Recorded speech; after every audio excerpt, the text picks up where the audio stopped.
Genèse chapitre 37.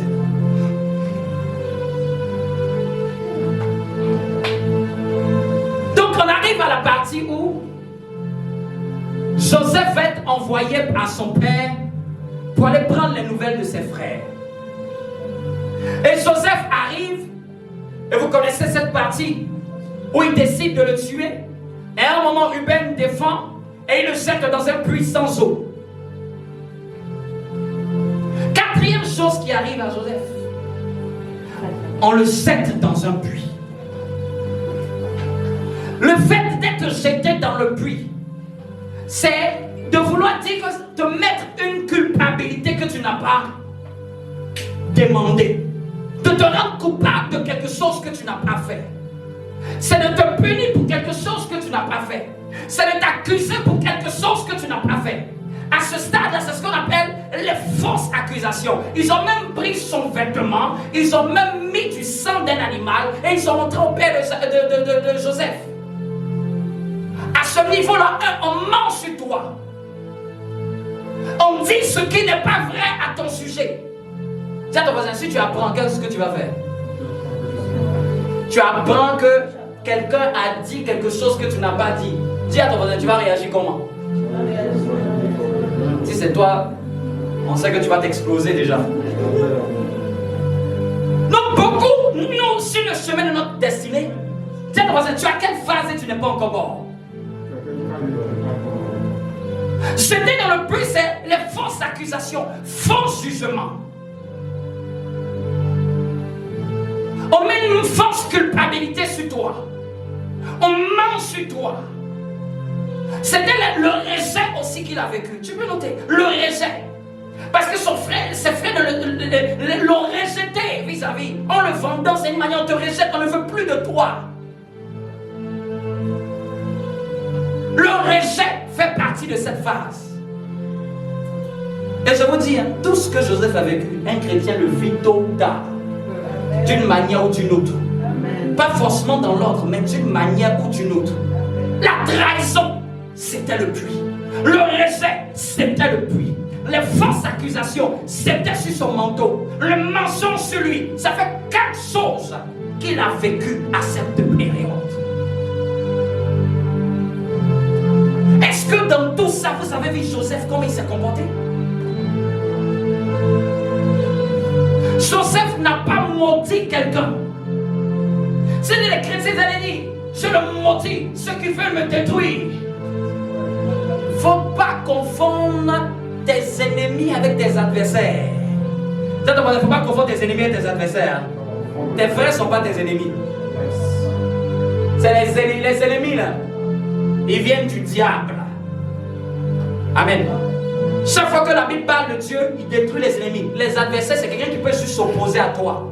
Quelqu'un même qui peut être conduit par Dieu, mais il peut être ton adversaire. On n'a même pas le feu sur l'adversaire. L'adversaire, il joue selon les règles imposées par Dieu. Amen. Est-ce que quelqu'un me comprend? Dis à ton voisin, il ne faut pas confondre tes adversaires avec tes ennemis. Donc, si ton frère te trahit, parce que tu vois même des chrétiens, ils sont en train de prier. Je prie contre la Satan, je la détruis. Attends, où tu as pris ça? Comment tu peux prier contre une personne? Notre combat, c'est contre les esprits. Tu peux t'opposer à l'esprit qui l'anime, mais ne t'oppose pas à sa personne. Si elle est enfant du même Dieu que toi.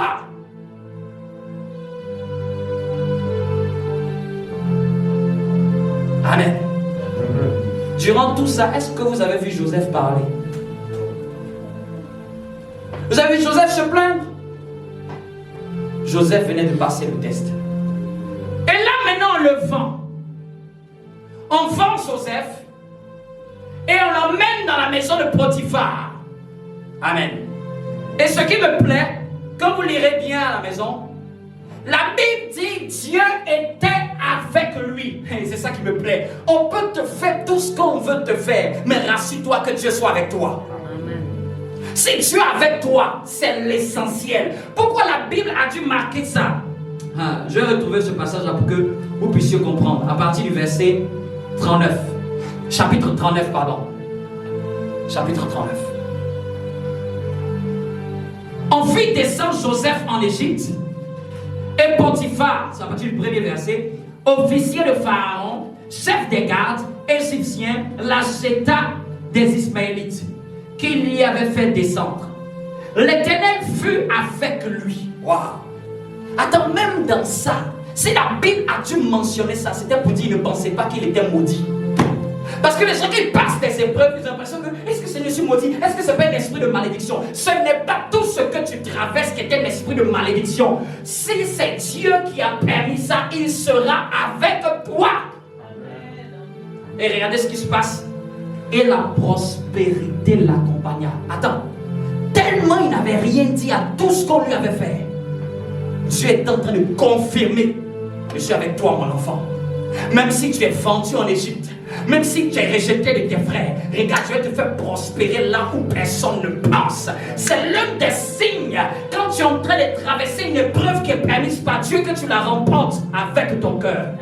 Dieu va te donner des signes de prospérité. Tu peux être rejeté de tout le monde, mais tu ne manques de rien. Tu peux être détesté de tout le monde, mais il y a les corbeaux qui viennent pour te nourrir au torrent de Kérit. Tu peux être dans la famine, peut frapper tout le monde, mais Dieu permet que tu ne manques de rien. Acclame bien Dieu.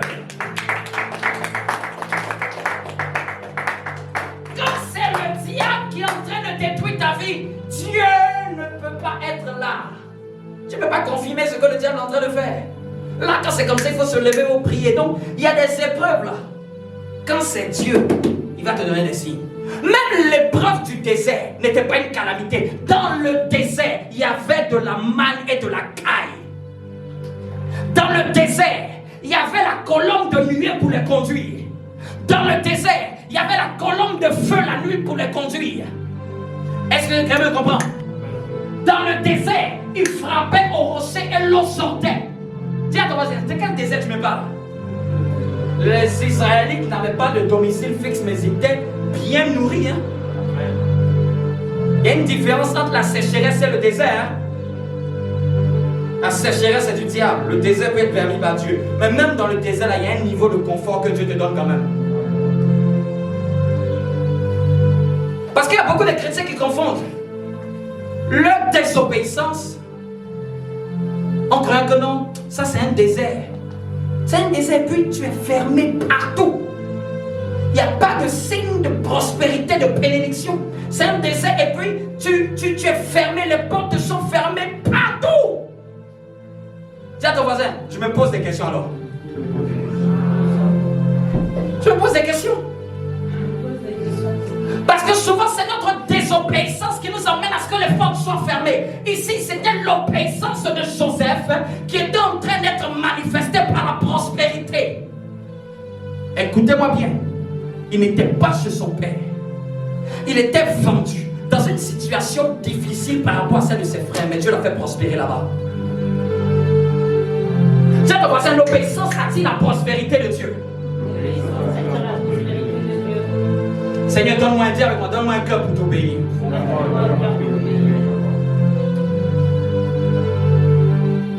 Continuons. Et la prospérité l'accompagna, verset 2. Il habitait dans la maison de son maître l'Égyptien. Son maître vit que l'Éternel était avec lui. Regardez, même son maître a vu que toi, non, Dieu est avec toi. Et l'Éternel faisait prospérer entre ses mains tout ce qu'il entreprenait. Waouh! Donc tu peux être dans une situation inconfortable, mais il faut te rassurer qu'il y a la grâce de Dieu qui t'accompagne même dans la situation là. Est-ce que les mains comprennent? Joseph n'a pas commencé à dire: ah mes frères, ils sont maudits. Comment ils ont pu m'abandonner? Des méchants comme ça. Bien-aimé, arrête de focaliser ton attention sur les gens. Focalise-toi sur Dieu, pardon. L'homme peut être ta plus grande distraction. Hein? Vous voyez le monde, il passe le temps de parler, il parle de leur patron, il parle de la voisine, il parle de ceci. Parce que leur vision est trop basse. C'est le temps de m'asseoir, de parler, de cesser à comprendre la vie de quelqu'un. Dieu même, je n'ai pas fini de le comprendre. C'est ton voisin, regarde quelqu'un, dis-lui, arrête de me parler trop des gens, parle-moi de Dieu. Non, tu as vu celui-là, celle-là, mon chien, celui-là, mon chien, patati, patata, celui-là. Dis-lui, ça va me donner quoi? Tu veux m'emmener à pécher? Parce que le problème, c'est pour tirer ta bouche pour que tu commences à dire quelque chose.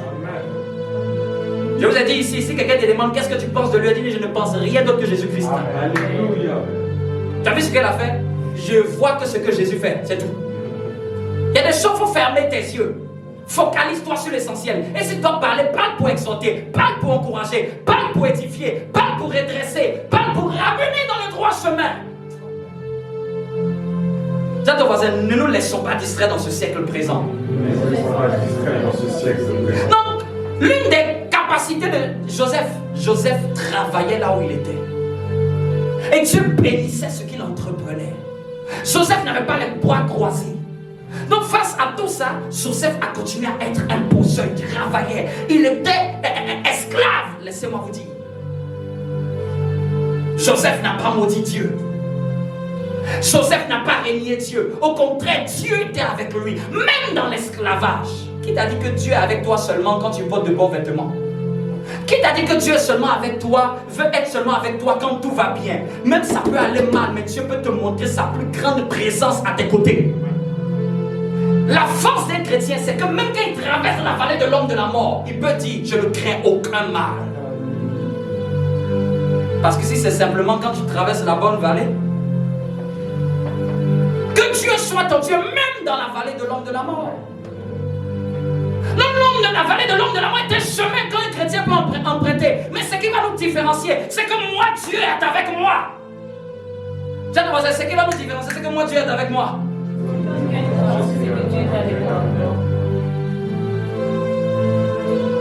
On ne prie pas contre la vallée. Il faut te rassurer que Dieu est avec toi dans la vallée. Tu ne pries pas pour dire Seigneur, enlève la vallée de l'homme de la mort. Enlève. Non, non, non. Ça arrivera dans ta vie. La chose dont tu dois te rassurer, Seigneur, sois avec moi, même dans la vallée de l'homme de la mort. Amen. Est-ce que quelqu'un peut acclamer pour le Seigneur? J'arrive à la fin de la vie de Joseph. Verset 4, chapitre 39. Joseph trouva grâce aux yeux de son maître. Vous voyez ce que Dieu a commencé à faire dans la vie de Joseph? Pas simplement l'obéissance, pas simplement accepter le chemin. Dieu a commencé à lui faire grâce dans la maison de son maître. Il établit sur sa maison et lui confia tout ce qu'il possédait. Dis avec moi, waouh! Dieu a permis que même dans la maison d'esclaves, qu'on lui donne un titre plus grand. On lui donne de gérer les affaires.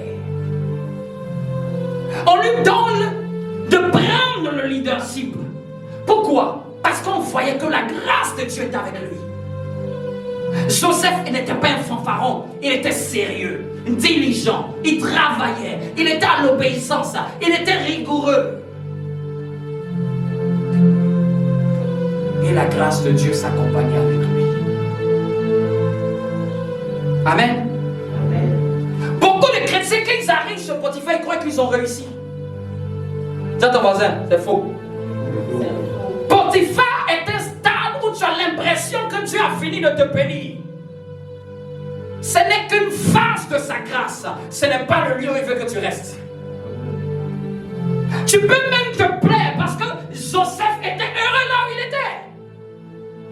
Qu'est-ce qui se passe ensuite?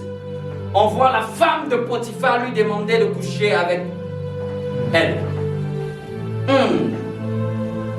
Là où Dieu m'a béni, là où Dieu m'a élevé, quel problème va se passer encore? Cette fois-ci, c'est la tentation qui lui est arrivée comme épreuve. Le diable a vu que le rejet des frères, il n'a rien dit.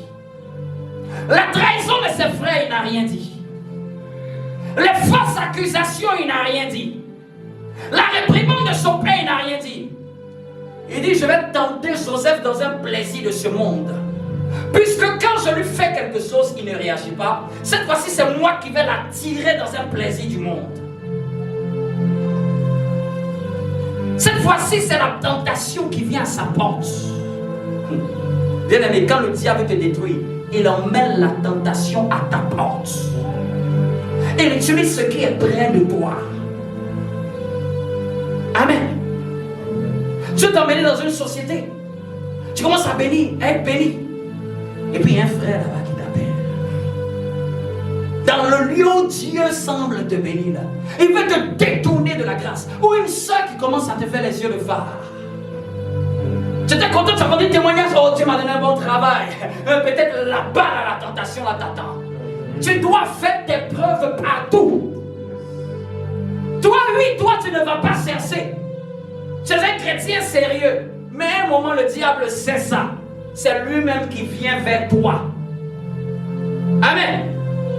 Frères et sœurs qui sont célibataires, et à un moment, toi-même, tu ne vas pas chercher. C'est quelqu'un qui va venir même devant toi.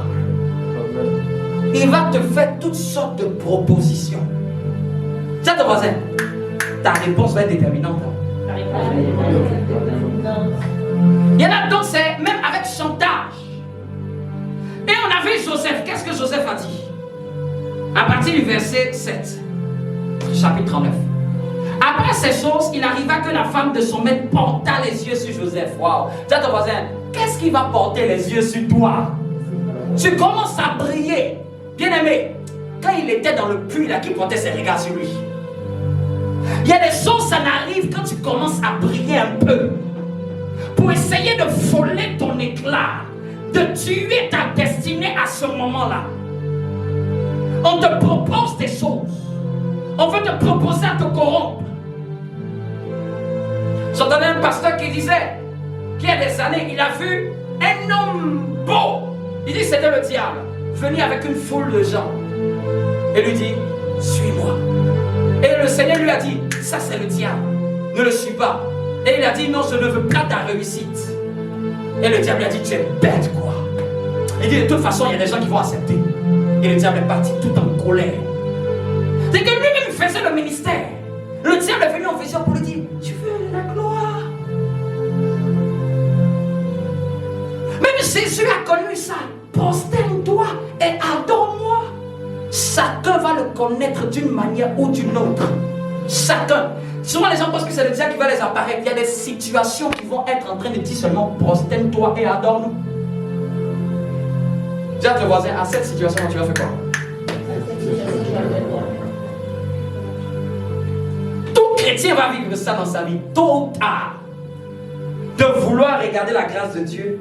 Mais attends, c'est une fois seulement. C'est un jour seulement. Personne ne te voit. Ce jour-là, tu peux perdre les plus grandes richesses que tu as accumulées. Souvent, si tu n'as pas égard pour quelquefois ma pitié de toi, de te dire, attends, avec le nombre de sacrifices que j'ai fait, de prières, de consécration, je vais venir tout détruire comme un château de cartes. Souvent, le diable ne va pas t'attaquer au début, il va t'attaquer où tu penses que tu es en train de monter. Pour que quand tu descends, ta chute soit fatale. Quelqu'un qui tombe d'un premier étage, quelqu'un qui tombe d'un 15e étage, ce n'est pas la même mort. Et qui tombe du premier, il est plus facile de se relever.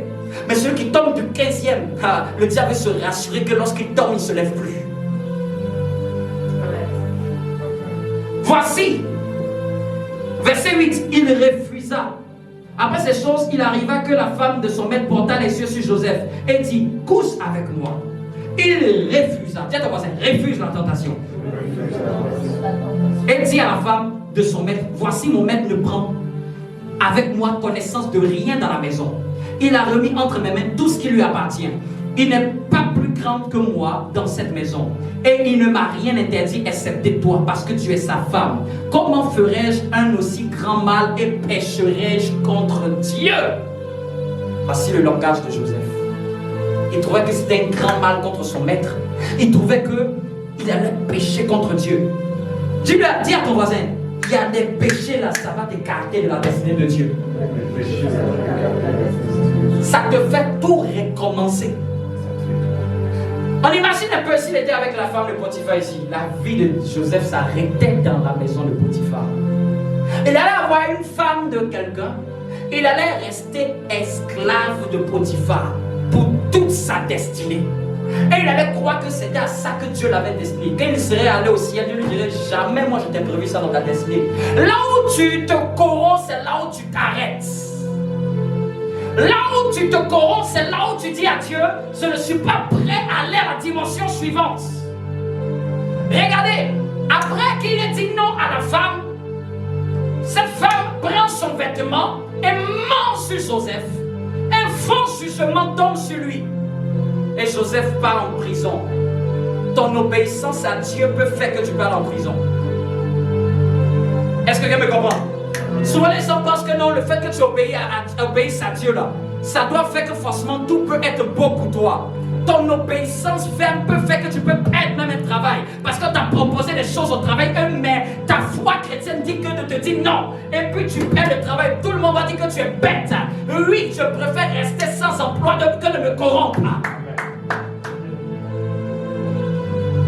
Est-ce que quelqu'un me comprend? Non, il y a des gens qui vont dire non, mais sois un peu sage quand même. Bien aimé, face au péché, il n'y a pas de sagesse, il y a la fuite. Joseph a fui. Face au péché, il n'y a pas de sagesse. On ne deal pas, on fuit, on quitte le lieu. Oui, ton nom vis-à-vis du diable peut t'emmener des tribulations. Si c'était le chrétien charnel, il a dû pécher, c'est pour ça que Dieu a permis qu'il aille en prison. Qui t'a dit? Il ne faut pas regarder les choses humainement. Des gens peuvent aller en prison parce qu'ils ont fait du mal. Il y a des gens qui peuvent aller en prison parce qu'on les accuse faussement. Imagine si Joseph était connu d'être célèbre comme ça, il était en prison. On allait dire quoi? Et puis on disait ça sur lui. C'est lui et Dieu qui savent ce qui s'est passé. Mais nous, on allait être de l'extérieur et puis on allait vouloir porter un jugement. Joseph, toi aussi, Dieu t'a élevé et tu fais ça. Souvent, ne sois pas prêt à lapider quand tout le monde est en train de lapider. Souvent, il faut avoir un peu de retenue. Tant que je n'ai pas vu, je ne peux pas me permettre de parler. Amen. Combien de gens sont trouvés dans le cas de Joseph, dans ce monde-là? Extérieurement, tout le monde pense que tu as fait. Mais toi et Dieu savent que vous n'avez rien fait. Et Joseph part en prison. C'est-à-dire une dimension plus dégradée que celle dans laquelle il était, à cause du fait qu'il a dit non. Tiens, dans ta vie, il faut apprendre à dire non à certaines tentations.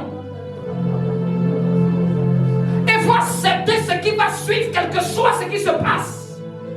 Un chrétien, il n'est pas chrétien quand seulement tout va bien.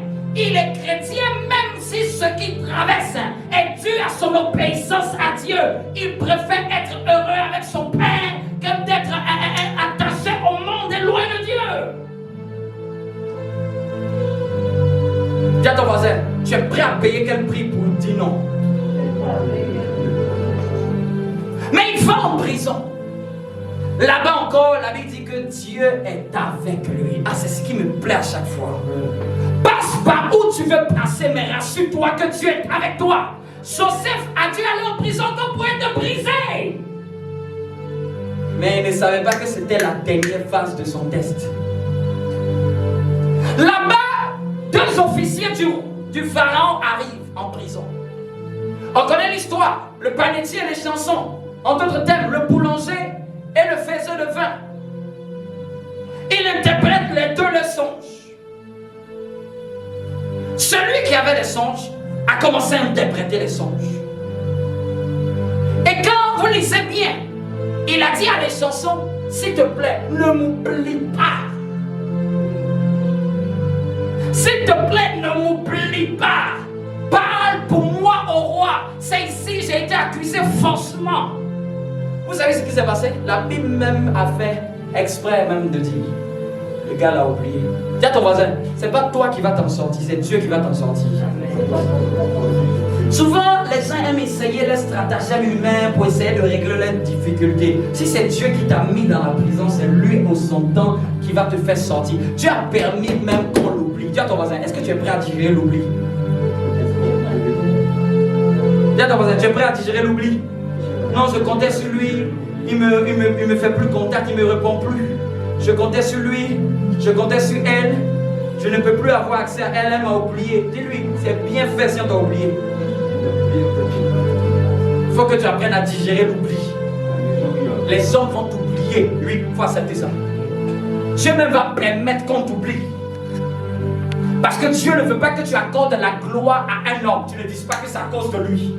Dieu veut que lorsqu'il va te lever, tu ne puisses que dire gloire à Dieu.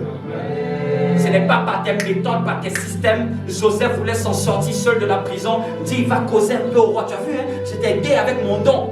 Tu as vu, hein? J'ai répondu. J'étais bien interprété le don. Le songe quand même. Tu as vu un peu avec tout ça là? Essaie de parler au roi pour moi. En d'autres termes, Joseph voulait corrompre son don. Pour dire, comme je t'ai aidé avec mon don, essaie de m'arranger aussi. Dieu n'a pas permis ce genre de solution pour Joseph. Dis à ton voisin, n'utilise jamais ce que Dieu t'a donné pour essayer de toi-même t'en sortir.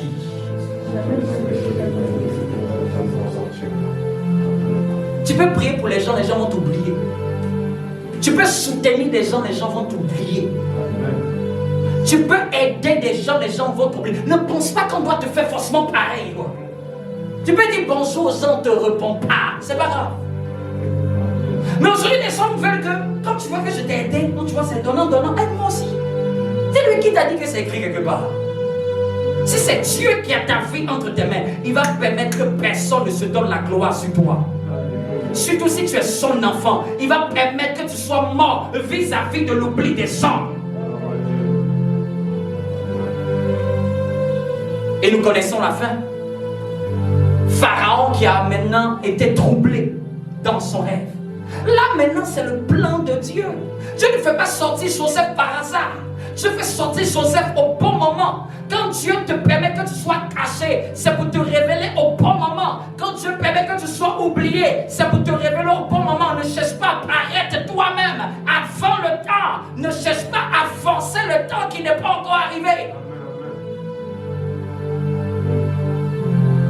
Quand Dieu ne permet pas encore que tu puisses aller à un certain niveau, cherche Dieu là où tu es. Attends que Dieu te pousse dans l'autre niveau.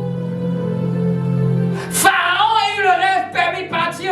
C'est là qu'on est venu chercher Joseph. Dis à ton voisin, il y a quelque chose que Dieu prépare ou c'est toi seul qui va être la réponse. Et nous connaissons la suite. Pharaon lui a donné, après lui, il lui a donné une autorité suprême en Égypte. Amen. Et lisons ce dernier texte.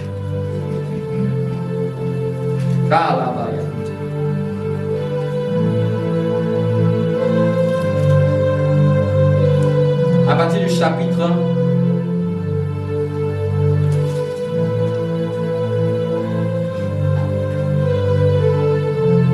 45.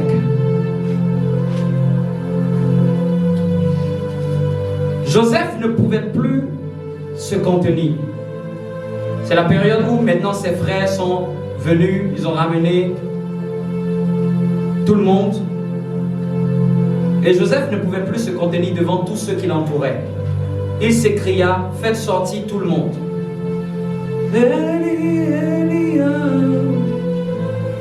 Et il ne resta personne avec Joseph. Quand il se fit connaître à ses frères, écoutez bien au verset 2, il éleva la voix en pleurant. Les Égyptiens l'entendirent et la maison de Pharaon l'entendit. Verset 3, écoutez très bien. Joseph dit à ses frères, je suis Joseph. Mon père vit-il encore? Mais ses frères ne purent lui répondre, car ils étaient troublés en sa présence. Joseph dit à ses frères, approchez-vous de moi. Et ils s'approchèrent. Il dit, je suis Joseph, votre frère, que vous avez vendu pour être mené en Égypte. Maintenant, ne vous affligez pas et ne soyez pas fâchés de m'avoir vendu. En d'autres termes, la bonne version doit dire en fait, ne soyez pas abattus, c'est-à-dire que le cœur était attristé du fait qu'ils ont retrouvé que c'est lui qu'on a vendu, c'est lui maintenant qui nous rend service. Et c'est Joseph qui vient leur dire, votre cœur ne soit pas troublé de m'avoir vendu. Dis à ton voisin, quelle telle sagesse. Et regardez ce qu'il dit. Ne soyez pas fâchés de m'avoir vendu pour être conduit ici. car c'est pour sauver la vie que Dieu m'a envoyé devant vous. Cette version-là n'est pas très bien comprise. Au fait, dans d'autres versions, on dit Dieu m'a dévancé avant vous. C'est pour nous sauver de la famine que Dieu m'a dévancé en m'emmenant en Égypte. En d'autres termes, il est en train de dire c'est Dieu. Est-ce que tu peux lire le plan de Dieu dans les actions des hommes? Est-ce que tu peux avoir la sagesse de ne pas garder des ressentiments? Si c'était beaucoup, jamais ils allaient pardonner à leurs frères. C'est pour ça que jamais Dieu va les élever. Amen. Souvent, toi à qui on fait plus de mal, c'est toi que Dieu veut élever. Mais si ton cœur n'est pas préparé à ce mal, c'est toi qui vas rater ton élévation. Toi qu'on met beaucoup de peau de banane, que tout le monde déteste, c'est toi que Dieu veut préparer à être haut. Mais Dieu veut te préparer avec la plus grande sagesse. Pour que quand tu sois élevé, tu puisses emmener les gens dans cette sagesse.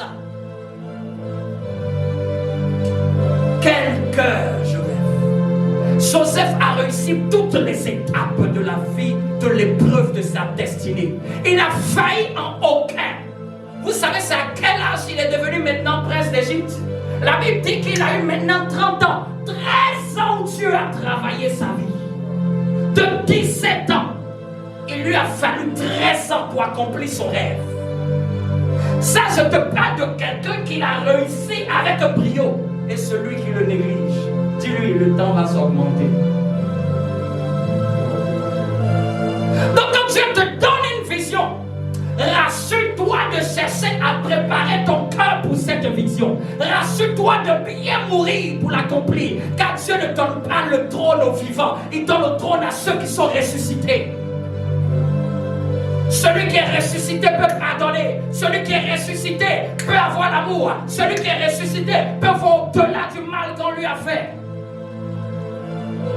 Jésus même n'a-t-il pas dit Père, pardonne-leur, car ils ne savent pas ce qu'ils font. Jésus qui était Dieu l'a lapidé. Il aurait pu maudire tout le monde.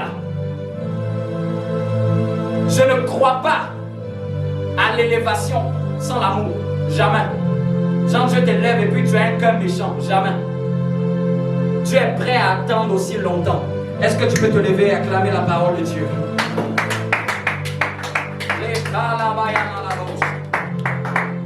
Acclame bien pour le Seigneur. Acclame bien pour le Seigneur. Acclame bien pour le Seigneur. Acclame très bien pour le Seigneur.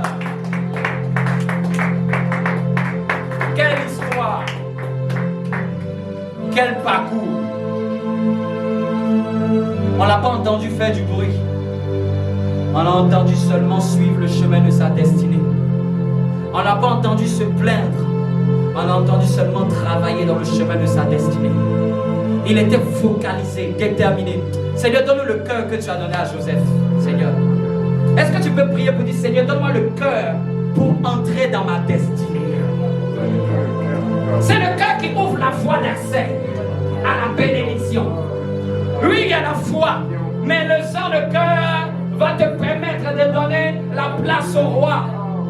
S'il n'avait gardé la rancune, je ne l'aurais jamais élevé. S'il avait gardé la haine, je ne l'aurais jamais élevé. S'il avait gardé le manque de pardon, je ne l'aurais jamais élevé. Il a accepté de mourir à toutes les phases de sa vie. Il a accepté de mourir à chaque étape. Ça n'a pas été facile, mais il a été le plus élevé de sa famille.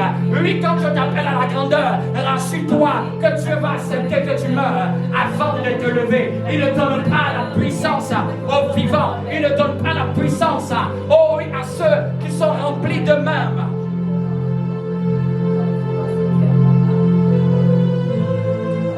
Par la bouche. Déclare avec moi, Seigneur. Seigneur, apprends-moi à mourir à moi-même. apprends-moi à mourir à moi-même. Pour laisser ta vie s'exprimer. Laissez ta vie s'exprimer. Seigneur, donne-moi le sang de cœur Seigneur, donne-moi le chant de cœur qui me permet d'avoir accès à toi. qui me permet d'avoir accès à toi.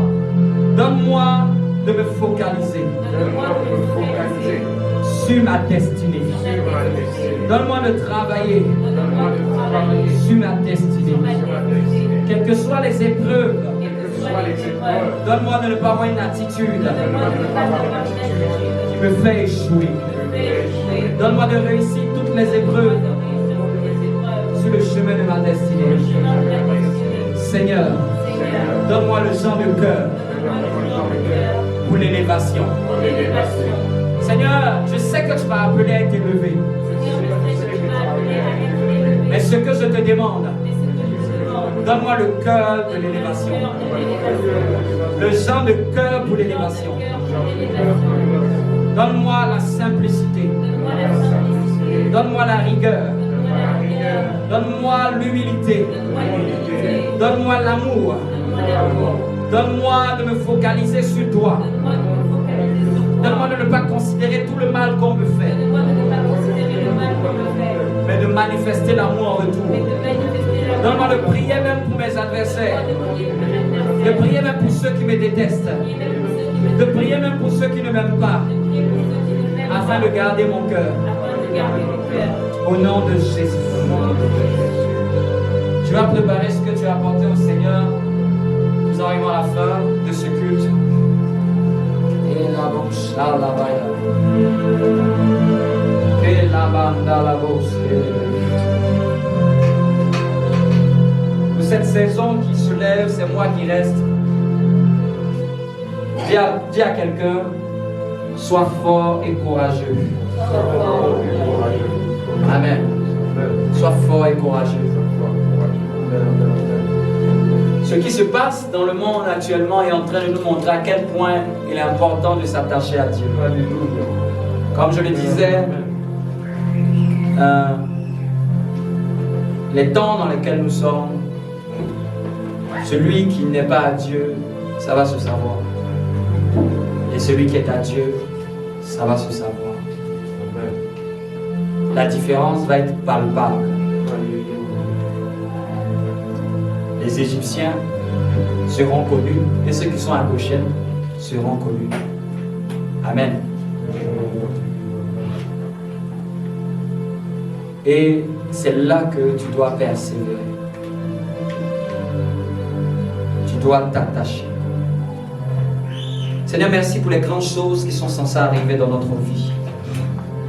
Merci pour les plus belles et précieuses promesses. Merci pour les signes, les prodiges et les miracles qui sont censés s'attacher à nous et à cette Église, Papa. Merci pour toutes les personnes que tu conduiras en ce lieu.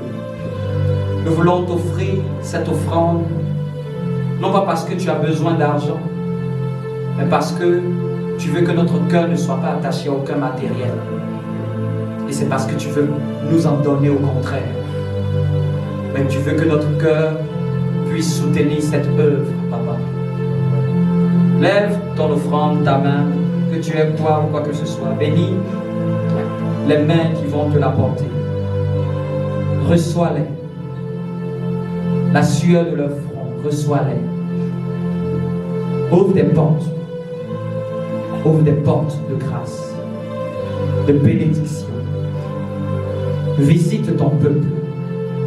Donne-leur de voir ta main, même dans leurs finances, même sur le plan professionnel, dans leurs entreprises, au nom de Jésus. Amen. Amen.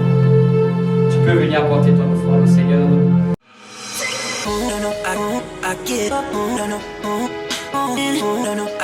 I give up, can't deny it.